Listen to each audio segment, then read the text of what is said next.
أعوذ بالله من الشيطان الرجيم. بسم الله الرحمن الرحيم. الحمد لله رب العالمين وبه نستعين على أمور الدنيا والدين وصلى الله وسلم على سيدنا ومولانا محمد خاتم النبيين وعلى آله وصحبه أجمعين ولا حول ولا قوة إلا بالله العلي العظيم. اللهم لا علم لنا إلا ما علمتنا إنك أنت العليم الحكيم ولا فهم لنا إلا ما فهمتنا إنك أنت الواسع الكريم.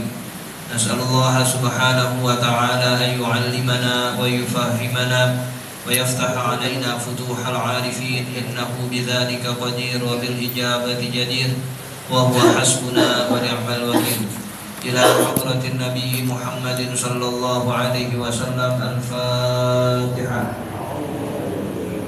بسم الله الرحمن الرحيم. الحمد لله رب العالمين الرحمن الرحيم مالك يوم الدين. إياك نعبد وإياك نستعين. اهدنا الصراط المستقيم صراط الذين أنعمت عليهم غير المغضوب عليهم ولا الضالين. آمين. Wasabi'u, dan adapun rukun salat yang ketujuh, as-sujudu marrataini, yaitu sujud 2 kali, maqrunan bit tumaninati, dibarengi dengan tumanina. Rukun artinya mesti dilakukan sujud 2 kali setiap rakaatnya. Satu-satunya gerakan sholat yang diulang 2 kali adalah sujud. Kita periksa mulai dari takbiratul ihram, ruku, tidak, itu sampai salam, yang diulang per rakaatnya 2 kali cuma sujud. Nah, itu kata para ulama untuk menghinakan setan dan iblis. Sebab mereka waktu disuruh sujud oleh Allah ogah. Nah, kita sebagai manusia yang taat akan perintah Allah bukan lagi sekali, setiap rakaatnya kita lakukan sujud sebanyak 2 kali. Kan dikatakan sujud adalah tempat terdekat kita dengan Allah Subhanahu wa ta'ala. Maka semakin kita memperlama sujud, semakin sering kita sujud di dalam sholat, semakin dekat diri kita kepada Allah Subhanahu wa ta'ala. Nah, itu yang ketujuh dari rukun sholat, disertai dengan tumaninah. Artinya menenangkan anggota-anggota tubuh kita sebelum kita angkat kepala dari sujud menuju duduk di antara 2 sujud. Jadi jangan asal nempel langsung bangun, biar tenang dulu. Allahu Akbar, kita baca subhanarabbiyal a'la wa bihamdi sehingga tenang anggota tubuh kita, lalu kita naik. Itu tumaninah. Wa yushtaratu fihi, dan disyaratkan di dalam bersujud, ayyas juda ala jabhatihi, ia sujud di atas jidatnya, maksyufatan, yang terbuka. Di dalam rukun sujud memiliki syarat. Syaratnya adalah kita harus sujud di atas jidat kita yang terbuka. Artinya tidak ada penghalang antara jidat dengan lantai atau sejadah kita. Harus terbuka meskipun sedikit, umpama sebagian saja sebelah pinggirnya atau bagian tengahnya, itu dianggap sah. Lebih bagus semuanya terbuka gini umpama, tidak ada penghalang. Karena kalau ada penghalang, umpama pecinya ngalangin, jadi yang sujud bukan alal jabah tapi alal qalansuah, enggak sah sujudnya. Syarat sujud alal jabah, di atas jidat, antara jidat dengan sejadah itu nempel, tidak ada penghalang meskipun sedikit. Jadi kalau ada orang menghalangi antara jidat dengan sejadahnya, itu enggak sah sujudnya. Kalau sujudnya enggak sah, rukun sholatnya kurang. Kalau rukun sholatnya kurang, yang menjadi sah sholatnya. perhatikan tuh ketika sujud mesti terbuka bagian jidatnya. Wa ala rukbatayhi, dan di atas kedua lututnya.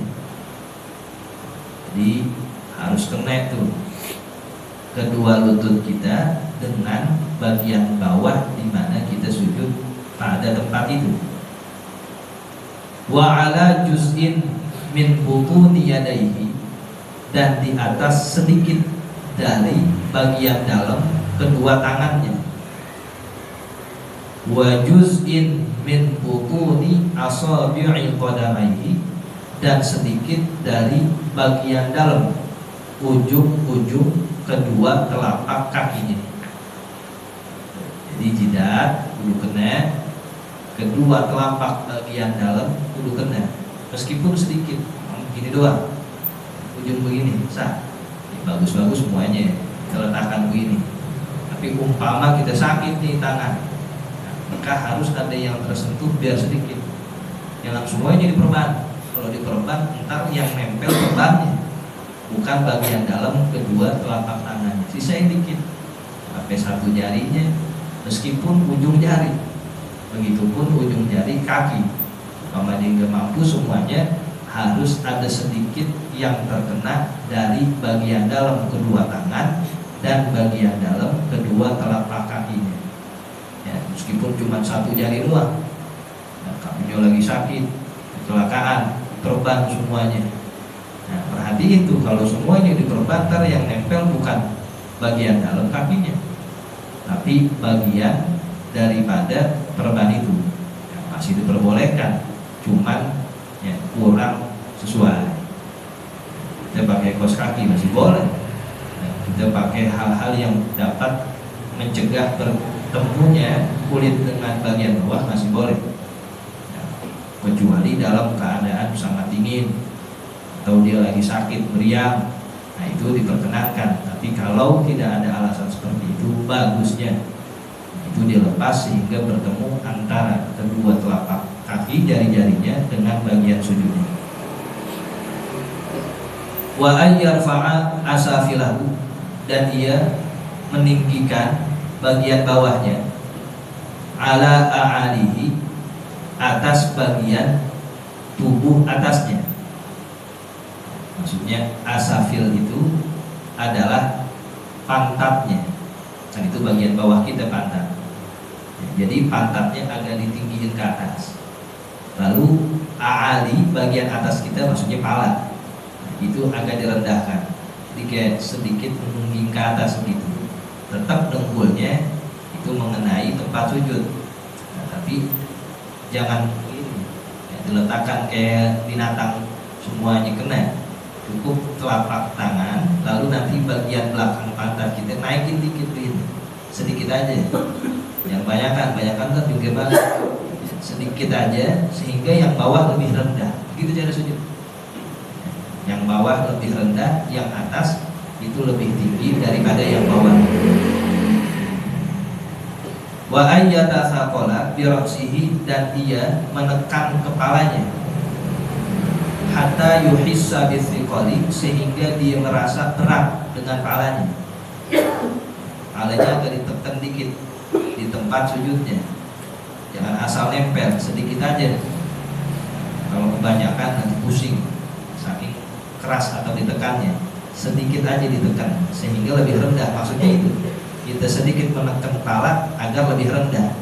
Nanti yang lebih tinggi adalah bagian bawah atau pantat kita. Wasunnatu, dan adapun sunnahnya, ayyas juda ala anfihi, dia sujud ala anfihi, di atas hidungnya. Jadi hidung dengan jidat itu terkena atau nempel dengan bagian sujudnya. Wa yaqulu fi sujudihi, dan dia membaca di dalam sujudnya, subhana rabbiyal a'la wa bihamdihi, dibaca itu. Wa adnal kamali, dan paling rendahnya salasun, dia baca 3 kali. Paling sedikitnya dia membaca 3 kali. Kalau sekali kurang, 2 kali kurang, paling sedikit 3. Wa ayyukthira fihi minad du'a, dan dia memperbanyak di dalam sujud dari bacaan-bacaan doanya. Umpama kita sholat sendiri, lamain sujud. Kalau kita sholat menjadi imam, memimpin jamaah, jangan lama-lama.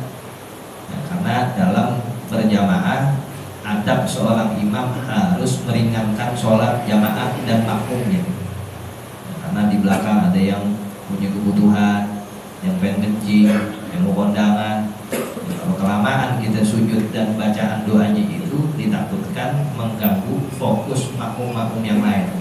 Kalau jadi imam cukup 3 kali. Tapi kalau kita sendirian, ya, boleh kita baca Subhana rabbiyal a'la bihamdi 10, 17, 20 silakan aja. Bahkan kita doa di situ yang lama, silakan sendiri, emang siapa mau melarang. Ya, kalau ada yang lihat di rumah orang tidur, apa benar, udah lagi doa. Orang lama salah, sentaran salah juga. Yang paling benar sendiri dah, langsung kamar kunci. Kita sholat benar-benar sambil doa, gitu, khusyuk di situ. Semakin bertambah dekat kita dengan Allah karena kita memperlama dalam sujud itu. Wasaminu, adapun rukun sholat yang ke-8, al-julusu baina sajadataini, duduk di antara 2 sujud. Makrunan bil tumaninati, dibarengi dengan tumaninah. Mau sholat fardu, mau sholat sunnah, itu duduk di antara 2 sujud merupakan rukun dalam mazhab jumhur ulama. Namun sebagian ulama seperti Ibnul Maqdari mengatakan duduk di antara 2 sujud dalam sholat sunnah bukan rukun. Dalam sholat sunnah ya, kalau sholat fardu dikatakan rukun juga. Dalam sholat sunnah duduk di antara 2 sujud itu bukan rukun. Sehingga orang-orang yang tarawihnya cepat banget tuh mengambil pendapat dia, katanya duduk di antara 2 sujud bukan rukun. Nah, di sujud dia pakai langsung gini. Nah, kayak kelihatan orang terawih cepat benar begitu. Ya, itu ngambil pendapat yang begitu tuh. Ya, sampai 15 menit dah habis 20 rakaat. Ya.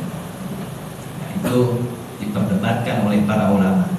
Kalau kita yang biasa-biasa aja. Nah, aku pun sampai tambat ya udah banyak yang nuduh lama benar, padahal tuh pendek-pendek benar suratnya, jadi kata lama aja. Nah, itu merupakan hal yang ya, diambil ringannya oleh para ulama. Cukup yang kita lakukan itu ya, dalam kita mengerjakan tarawih kita. Tapi kalau pendapat mayoritas ulama, duduk di antara 2 sujud tetap rukun. Mau sholat fardu, mau sholat sunnah, dia menjadi rukun. Wasunnatu, dan adapun sunnahnya, ayyaqula fihi, dia membaca di dalam duduk di antara 2 sujud, Rabbighfirli warhamni warfa'ni wajburni warzuqni wahdini wa'afini wa'fu'anni. Ya Allah, ampunilah dosaku dan kasihilah aku, warfa'ni, dan angkatlah kesalahanku, wajburni, dan tutuplah aibku, warzuqni, dan berikanlah aku rezeki, wahdini, dan berikanlah aku petunjuk, wa'afini, dan sejahterakanlah aku, wa'fu anni, dan maafkanlah diriku. Doa yang ma'ruf, yang ma'lum kita baca ketika duduk di antara 2 sujud. Atau doa lain yang kita baca, Rabbi habli qalban taqiyan naqiyan minasyirki bariyan la kafiran wala syaqiyan. Itu kita baca. Nah, jangan kelamaan duduk di antara 2 sujud, sebab itu rukunnya qasir, rukun yang sebentar, sama seperti i'tidal. Kalau kita duduk di antara 2 sujudnya kelamaan itu batasnya sampai mana? Kayak orang tahiyat.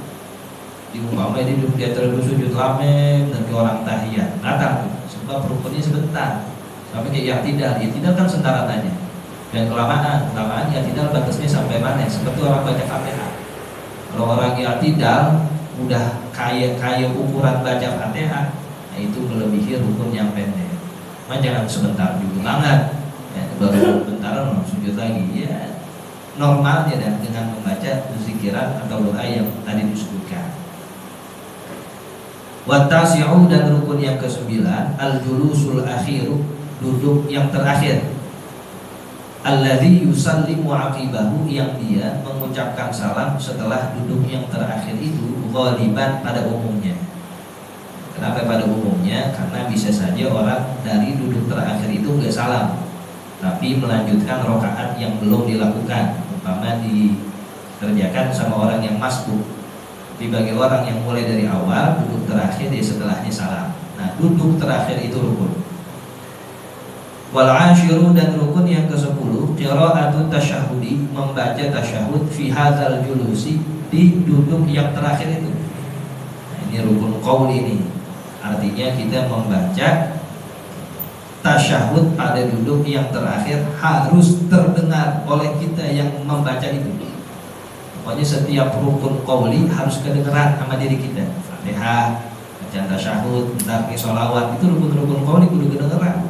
Jangan dalam hati. Kalau bacaan yang lain, subhanarabbil azim, subhanarabbil a'la, itu bukan rukun qauli, itu sunnah. Boleh kita baca, boleh kagak. Meskipun kita bacanya nggak kedengeran, nggak apa-apa.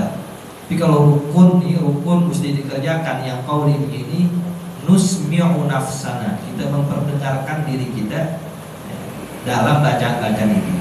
Jangan sampai kegedean juga, tetangga keganggu, dia repot lagi ngebenerinnya nih, orang kencang bener bacanya. Ya, seukuran kita aja. Wahwa, dan bacaan tasyahud pada duduk yang terakhir, at-tahiyyatu ila, sampai wa asyhadu anna Muhammadar Rasulullah. Itu bacaannya yang paling sedikit kita baca. At-tahiyyatul barakatus sholawatut thayyibatu lillah. Tahiyat, setelah itu salam. Assalamu alayka ayyuhan nabiyyu wa rahmatullahi wa barakatuh. Assalamu alayna wa ala ibadillahis shalihin. Salam. Setelah itu syahadat. Asyhadu an la ilaha illallah wa asyhadu anna Muhammadan abduhu wa rasuluh. Itu namanya bacaan tasyahud. Sampai situ tuh minimalnya. Wal hadi asyara, dan yang ke-11, as-salatu ala nabi sallallahu alaihi wasallam fi hadzal julusi aidan, membaca sholawat kepada Rasulullah sallallahu alaihi wasallam di duduk terakhirnya juga. Ba'da qira'ati tasyahudi, setelah dia membaca tasyahud, disambung tuh ya, dibaca asyhadu an la ilaha illallah wa asyhadu anna Muhammadan abduhu wa rasuluh. Itu rukun. Setelahnya kita baca rukun qauli yang lain, tapi sholawat. Wa aqalluha, dan paling sedikitnya sholawat dalam duduk terakhir, Allahumma sholli ala Muhammad, paling sedikitnya. Umpama kita baca sampai situ salam, sah sholat kita. Dan itulah yang dipraktekkan imam-imam tarawih. Cepat benar tasyahudnya baru kita baca. Dibacanya begitu doang tuh.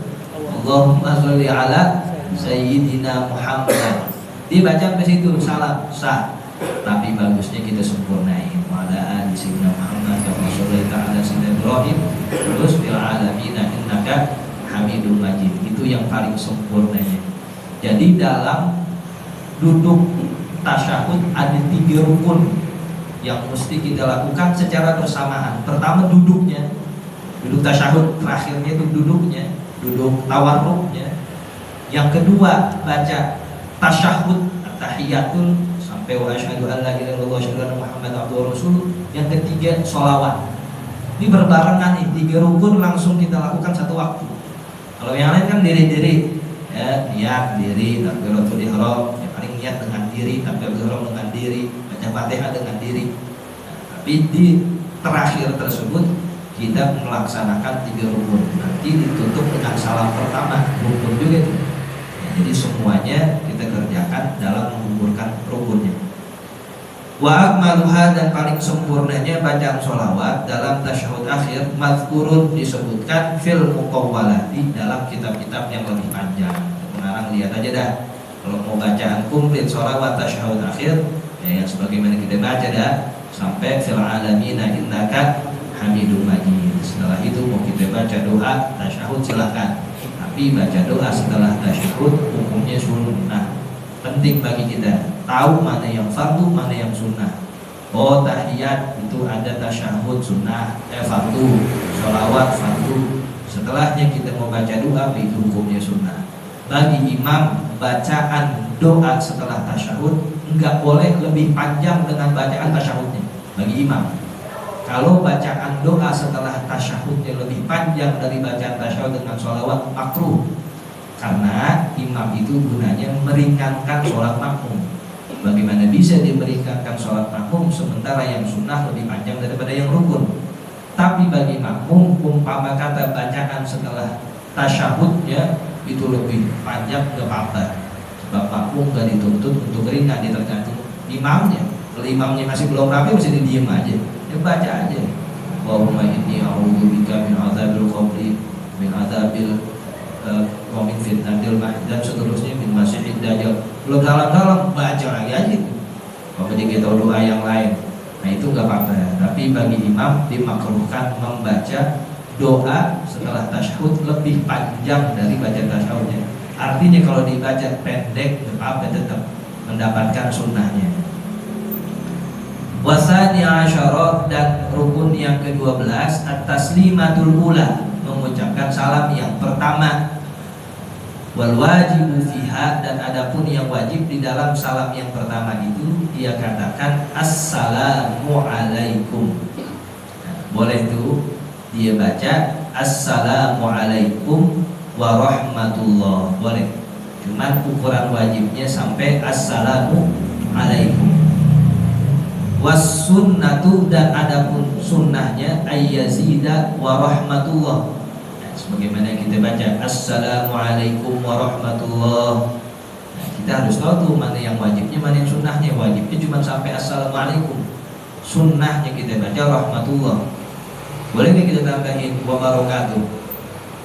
Enggak disunnahkan, meskipun boleh. Kalau kita baca ini bukan sholat jenazah. Kalau sholat jenazah memang dianjurkan kita sampai wabarakatuh. Tadi sholat isya ada imam assalamualaikum warahmatullahi wabarakatuh, yang disalahin sebab memang ada riwayat yang mengatakan boleh, cuman kagak disunnahin. Sunnahnya cuma sampai warahmatullah. Wa ayyusallimaha, dan dia membaca salam yang pertama itu alal yamini, ke arah kanannya. Wa ayyusallima ba'daha taslimatan tsaniyatan, dan ia mengucapkan salam setelahnya dengan salam yang kedua ala shimali, ke arah kirinya. Nah itu salam yang kedua sunnah, hanya yang pertama saja yang menjadi rukun. Wa ayyal tafita, dan dia nengok ma'akul li taslimatin, bersamaan dengan seluruh salamnya itu, baik pertama maupun kedua, ila jihadiha, ke arahnya masing-masing. Jadi sambil salam sambil nengok sampai terlihat pipinya oleh makmum yang mengikuti sholat imam tersebut. Jadi nggak ada yang duluan-duluanan, bukan salam dulu habis itu nengok, atau nengok dulu habis itu salam, bareng assalamualaikum warahmatullah. Batasnya mana? Sampai pipinya kelihatan oleh makmum yang mengikuti dia. Kalau sholat sendiri sama orang yang di belakang dia, yang nengok palanya doang, dadanya jangan ikut puter. Karena kalau dadanya yang ikut puter, nanti dada udah ngadep kiblat lagi, batal sholatnya, sebab syarat menghadap kiblat di situ gugur. Makanya yang nengok palanya doang. Ya, ini terlalu semangat kali semuanya. Sambil meletakin badan dia pegel, sholat panjang kali. Kalau jangan tuh, ya, cukup halnya aja. Jangan kedikitan juga. Assalamualaikum, pelit bener. Ya, kan kamu pengen ngelihat wajah gantengnya imam. Agak banyak kan dikit. Assalamualaikum, ya, biar kelihatan. Bahkan di situ kita diniatkan mengucapkan salam kepada seluruh makhluk yang ada di sebelah kanan, bukan makmum doang. Di situ tuh ada malaikat, ada dia. Kalau kita nggak ngelihat aja, kalau kita ngelihat takut jadi imam, dia benar. Ada di situ sebelah kanan. Assalamualaikum warahmatullahi. Tuh malaikat jawab tuh. Waalaikumsalam. Dengar gak? Dengar repot. Ada dia. Iya. Dalam menyorang sholat. Jin ada juga. Makanya disebut jin muslim. Jin sholat juga. Jin tuh kayak kita. Dia termasuk ya makhluk yang diberikan pembebanan. Ya. Makhluk yang diberikan kewajiban, sama nih kita sholat juga jin. Makanya disebut jin muslim, jin kafir. Emang benar kayak manusia, ada manusia yang muslim, ada yang jin muslim sholat. Cuman kita kayak lihat aja, kita imam dia makmum ada itu. Emang kelihatan sholat subuh satu saf doang, belakangnya jin malaikat semua. Dia kayak lihat, kalau nggak lihat tutup terus itu rame bener, takut kali. Ada dia. Nah itu niatin begitu. Ya, sambil kita salam, sambil kita memberikan ucapan itu kepada makhluk yang ada sebelah kanan. Nanti yang di sebelah kiri begitu juga. Bahkan dikatakan di depan kita pun ada makhluknya itu. Kita ucapkan kepada yang di depan, ketika di sebelah kiri juga kita sambil mengucapkan kepada mereka. Wasadisa asyara, dan rukun yang ke-13, tartibul arkan, ialah berurutan dari mengerjakan rukun-rukunnya ala hadzal wajhil madhkur, berdasarkan bentuk yang telah disebutkan.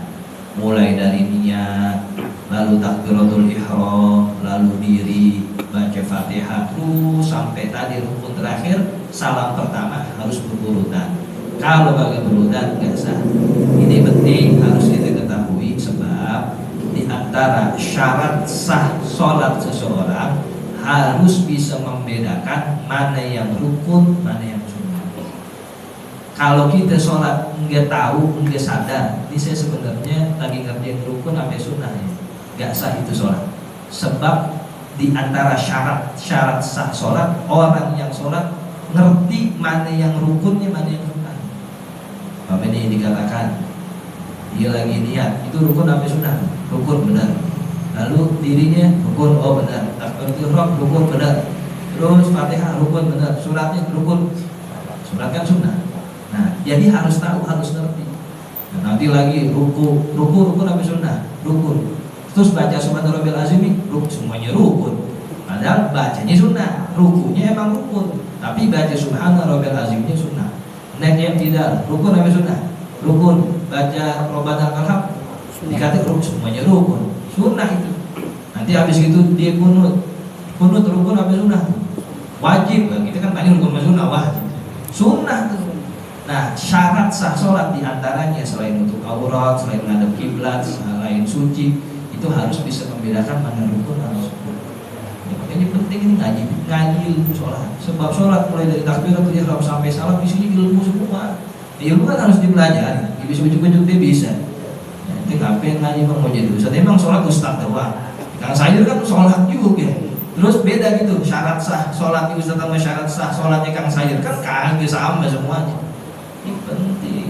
Ya, minimal kita udah pernah pelajari. Dan UPDG yang memang udah tua kali, ya agak sedikit-sedikit, tapi kita jelas lagi. Kita pelajarin lagi. Jangan pakai bosan yang begini. Ya, kita ngaji kitab Safina, kitab kecil. Itu manfaat luar biasa.